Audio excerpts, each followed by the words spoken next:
Hello दोस्तों, स्वागत है एक बार पुनः आप सभी का अपने इस YouTube चैनल टॉपर गैलेक्सी में। दोस्तों आज की इस वीडियो पे हम लोग बात करेंगे यहाँ पर क्लास 12 फिजिक्स के अंतर्गत आपकी पूरी बुक से। जी हाँ दोस्तों, पूरी बुक से आज के इस वीडियो में हम लोग यहाँ पर 15 इंपॉर्टेंट क्वेश्चन को देखेंगे। और देखिए, इस वीडियो को बनाने का मेरा मकसद सिर्फ यही है कि आप लोगों के जिसमें यहाँ पर जो है कमेंट आ रहे हैं कि भैया जो है यहाँ पर हम लोग क्या पढ़ें, यानी कि दोस्तों अभी तक आपने पढ़ाई नहीं करी और काफी सारे कमेंट आ रहे थे कि कौन कौन से क्वेश्चन को हम तैयार करें, कौन कौन से क्वेश्चन जो है वह काफी महत्वपूर्ण है। तो इसीलिए मैंने यह वीडियो बनाया। बाकी यहां पर इनका मैं आपको सॉल्यूशन भी देने वाला हूं, खास बात यही होने वाली है, ठीक है। तो इसलिए आप लोग वीडियो को लास्ट तक देखिएगा और सारे क्वेश्चन जो भी मैं आज के इस वीडियो में बताऊंगा आपके पहली बात तो पूरी किताब से होने वाले हैं, यानी जितने भी आपकी किताब है, ठीक है, जितने भी चैप्टर हैं तो पूरी किताब से होंगे। और साथ ही यहां पर आपके ये 5 नंबर के लिए आने वाले हैं, यानी कि आपके यह लॉन्ग क्वेश्चन है, ठीक है, यानी कि जो डेरिवेशन होते हैं वह भी इसमें सम्मिलित हैं। और बाकी 5 नंबर में आप जान सकते हैं कि किस प्रकार से क्वेश्चन आते हैं, किस लेवल के क्वेश्चन आते हैं, ठीक है। तो फिजिक्स है, यहां पर भाई साहब फिजिक्स की तैयारी आपको करनी है। और देखिए, ये वीडियो बनाने का मकसद सिर्फ यही है कि आपका बचा हुआ जो भी टाइम है उसमें आप लोग कौन कौन से क्वेश्चन तैयार करें, क्योंकि मैंने एक वीडियो बनाया था जिसपे मैंने बताया था कि अब आपको एक तरफ से पूरा नहीं पढ़ना। तो अब आपका माइंड में यह भी डाउट होगा कि एक तरफ से नहीं पढ़ना तो हर एक चैप्टर से कितने महत्वपूर्ण प्रश्न है, कौन कौन से जिन्हें हमें पढ़ना है, तो वही आज के इस वीडियो में आपको बताने वाला हूं। तो चलिए देखते हैं यहाँ पर फर्स्ट क्वेश्चन जो कि होने वाला है यहाँ पर आपका शुरुआत से, यानी कि चैप्टर नंबर 1 से हम लोग बात करेंगे। तो पहला आपका है गॉस के नियम से कूलाम के नियम का निगमन कीजिए। अब देखिए यहाँ पर ऐसा क्वेश्चन बोर्ड एग्जाम में क्यों आता है, क्योंकि देखिए जैसे आप लोग गॉस के नियम से कूलाम का नियम निकालेंगे तो आप सोचिए पहले, अगर आपको गॉस की प्रमेय नहीं पता होगी, गॉस का नियम आपको नहीं आता होगा तो आप लोग यहाँ पर कूलाम का नियम नहीं निकाल पाएंगे। और अगर आपको कूलाम का नियम ही नहीं आता होगा तब भी आप कूलाम का नियम नहीं निकाल पाएंगे। तो मतलब बोर्ड एग्जाम में ऐसे क्वेश्चन आने का सिर्फ एक ही मकसद होता है कि जो एग्जामिनर होते हैं या जो क्वेश्चन पेपर बनाते हैं उनको यह भी पता रहता है कि जब अगर आपको गॉस की प्रमेय आती होगी तभी आप लोग इसको प्रूव कर पाएंगे। तो इसलिए एक क्वेश्चन के अंतर्गत आपके 2 से 3 क्वेश्चन कवर हो जाते हैं। तो ऐसे क्वेश्चन आने के ज्यादातर चांसेस होते हैं, ठीक है। तो यहां पर आपका यह काफी ज्यादा महत्वपूर्ण प्रश्न है और एक लॉन्ग क्वेश्चन है, तो इसलिए 5 नंबर के लिए आता है। तो आप लोग बिल्कुल इसको तैयार कर लीजिएगा। बाकी ये जो भी क्वेश्चन मैं आपको बता रहा हूं तो इनका आपको पीडीएफ भी दूंगा साथ ही, और साथ ही आपको इनका सॉल्यूशन भी बताने वाला हूं। देखिए सेकंड क्वेश्चन क्या है, कह रहा है कि एक समान आवेशित अचालक समतल प्लेट के कारण उसकी निकट स्थित किसी बिंदु पर वैद्युत क्षेत्र की तीव्रता का व्यंजक निकालिए।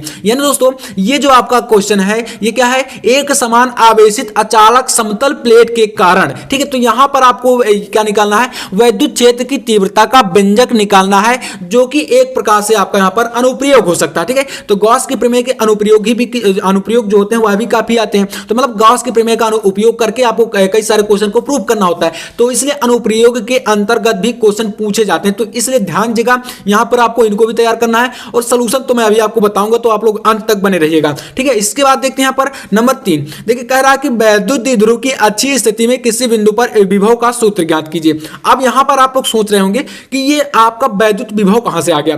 तो देखिए हमने क्या पढ़ा था, यहां पर हमने पढ़ा था कि जो आपका वैद्युत द्विध्रुव है इसकी अच्छी और निरक्षीय स्थिति में वैद्युत क्षेत्र की तीव्रता का हमने व्यंजक निकाला था। अच्छी स्थिति और निरक्षीय स्थिति, यानी कि 2 स्थितियों में निकाला जाता है ना। तो इसमें आपको क्या बताना है, पर आपको अच्छी स्थिति में वैद्युत विभव बताना है और हमने निकाला भी है, ठीक है। तो यहां पर अच्छी और निरक्षीय स्थिति में वैद्युत विभव निकाल चुके हैं और वैद्युत क्षेत्र की तीव्रता को भी निकाल चुके हैं। तो इसलिए यहां पर जो सबसे ज्यादा महत्वपूर्ण है वह आपका है वैद्युत विभव के लिए, ठीक है। तो इसको आप लोग प्रूव करेंगे, काफी ज्यादा यह भी महत्वपूर्ण प्रश्न है। तो 3 क्वेश्चन हुए। इसके बाद देखते हैं यहां पर चौथा क्वेश्चन नंबर 4 है, आपका कह रहा है कि समांतर प्लेट संधारित्र की धारिता का व्यंजक जब आपको निकालना क्या है, समांतर प्लेट संधारित्र की धारिता का व्यंजक जब आपका जो है प्लेटों के बीच जो मतलब 2 प्लेटें होती है ना उसमें, तो इसमें क्या है कि प्लेटों के बीच जब T मोटाई की परत रखी हो।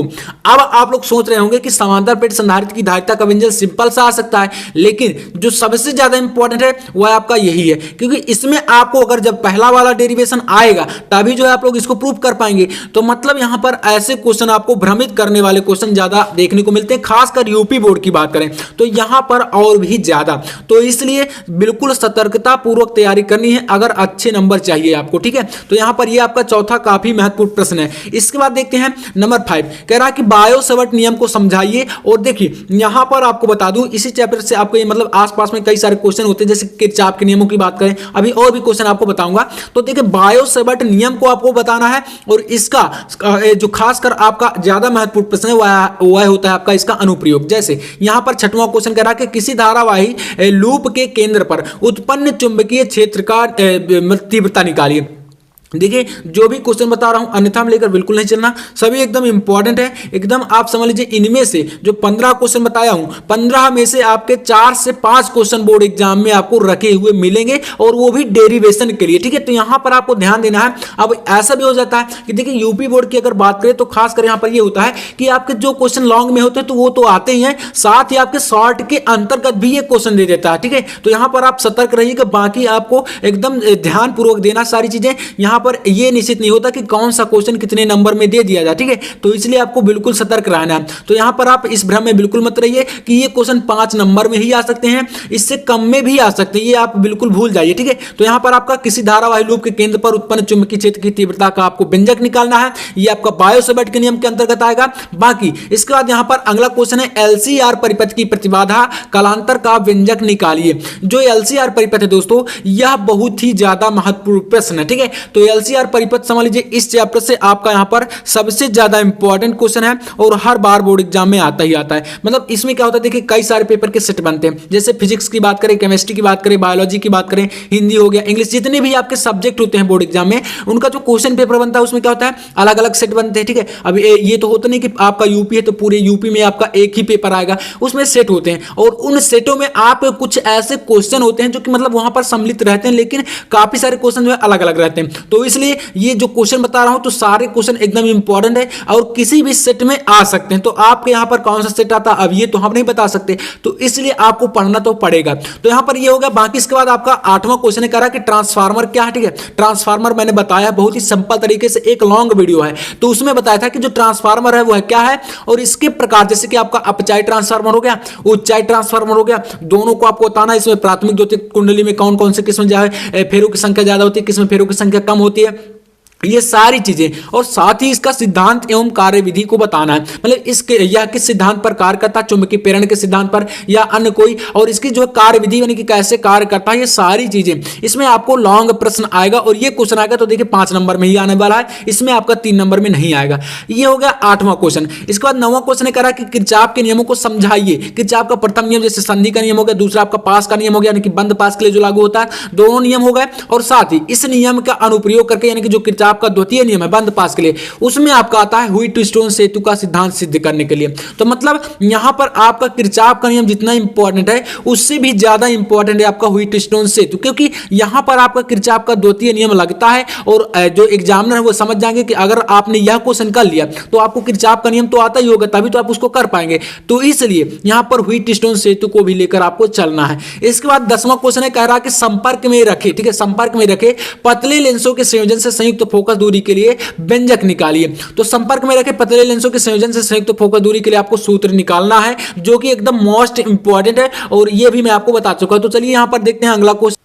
तो 11 नंबर क्वेश्चन कह रहा है कि दो समांतर धारावाही चालकों के बीच बल के लिए सूत्र निकालिए। यानी कि देखिए इसमें क्या होता है, मैंने बताया था जैसे यहां पर इसमें दो धारावाही चालक होते थे, ठीक है। इसका व्यंजक हमने किया था इस प्रकार से, समांतर थे मतलब एक दूसरे के समांतर हैं। इसमें धारावाही चालक है, इसमें धाराएं प्रवाहित होती थी और इनके जो बीच का बल है, ठीक है, इसमें हमने बल का सूत्र जो निकाला था, इनके बीच दोनों के बीच जो बल कार्य करता था उसमें हमने निकाला था। तो यह देखिए एकदम इंपॉर्टेंट है, एकदम बेशकीमती क्वेश्चन है यह, ठीक है। तो इसलिए इसको आप लोग यहां पर ध्यान दे दीजिएगा, काफी महत्वपूर्ण है। इसके बाद 12 नंबर क्वेश्चन कह रहा है कि पीएन संधि डायोड का अर्ध तरंग दिष्टकारी के रूप में उपयोग। यार एकदम इंपॉर्टेंट प्रश्न है आपका लास्ट चैप्टर से, ठीक है। इलेक्ट्रॉनिक युक्तियों से सबसे ज्यादा महत्वपूर्ण प्रश्न ये हो गया। और साथ ही एक क्वेश्चन आपका और है कि पीएन संधि डायोड का पूर्ण तरंग दिष्टकारी के रूप में उपयोग। समझ लीजिए ये दो क्वेश्चन है, दो में से एक क्वेश्चन हर एक पेपर के सेट में रहता है। अब ये कहने वाली बात नहीं कि किस सेट में रहेगा, हर एक सेट में ही रहता है, दो में से एक क्वेश्चन। अब ये नहीं कहूंगा कि कौन सा रहता है, ठीक है, इसलिए दोनों को मैं बताया हूं दोनों को आपको तैयार भी करना है।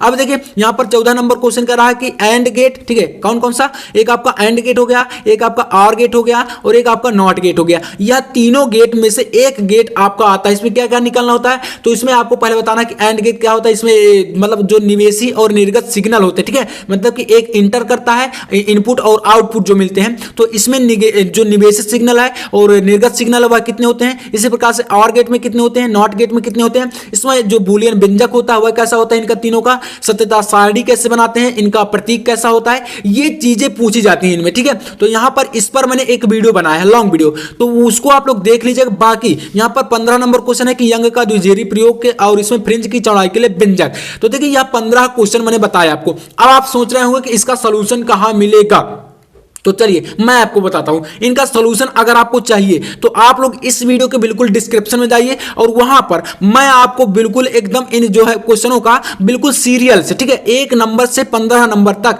सभी का सॉल्यूशन दे दूंगा। तो आप लोग बिल्कुल वहां पर जाकर देख सकते हैं, इतनी मेहनत मैं कर सकता हूं आपके लिए, ठीक है। तो यहां पर ये 15 क्वेश्चन है और 15 का सॉल्यूशन मैं, क्योंकि इन सारे क्वेश्चन को मैं करा चुका हूं और एक ही वीडियो में ये सभी क्वेश्चन तो हो नहीं सकते, तो इसलिए मैंने सोचा कि आपको क्वेश्चन बता दिया जाए और साथ ही इनका सॉल्यूशन दे दिया जाए। तो आप अगर एक या 2 क्वेश्चन एक दिन में तैयार करते हैं तो आप आराम से कर रह जाएंगे। तो इस प्रकार से आप लोग वहां सॉल्यूशन प्राप्त कर लीजिएगा। बाकी इसका पीडीएफ अगर चाहिए इन क्वेश्चन का तो आप लोग हमारे जो है टेलीग्राम चैनल पर जाइए। टेलीग्राम चैनल का लिंक आपको इस वीडियो के डिस्क्रिप्शन में मिलेगा, तो वहां से आप लोग जो है प्राप्त कर सकते हैं सारी चीजें बिल्कुल बेहतरीन तरीके से। तो चलिए उम्मीद करूंगा कि वीडियो आपको पसंद आया। वीडियो अच्छा लगा तो लाइक कर देना और चैनल पर ना तो सब्सक्राइब भी कर लेना, क्योंकि यहां पर आपको class 12 chemistry, physics, biology, Hindi, English, math सारे सब्जेक्ट में आपको देखिए यहां पर दे रहा हूं और प्रत्येक दिन आपको 4 से 5 वीडियो दे रहा हूं, तो आपके लिए काफी ज्यादा अच्छा है। बाकी आपकी जैसी मर्जी। तो चलिए मैं मिलता हूं नेक्स्ट वीडियो में, तब तक के लिए जय हिंद, वंदे मातरम।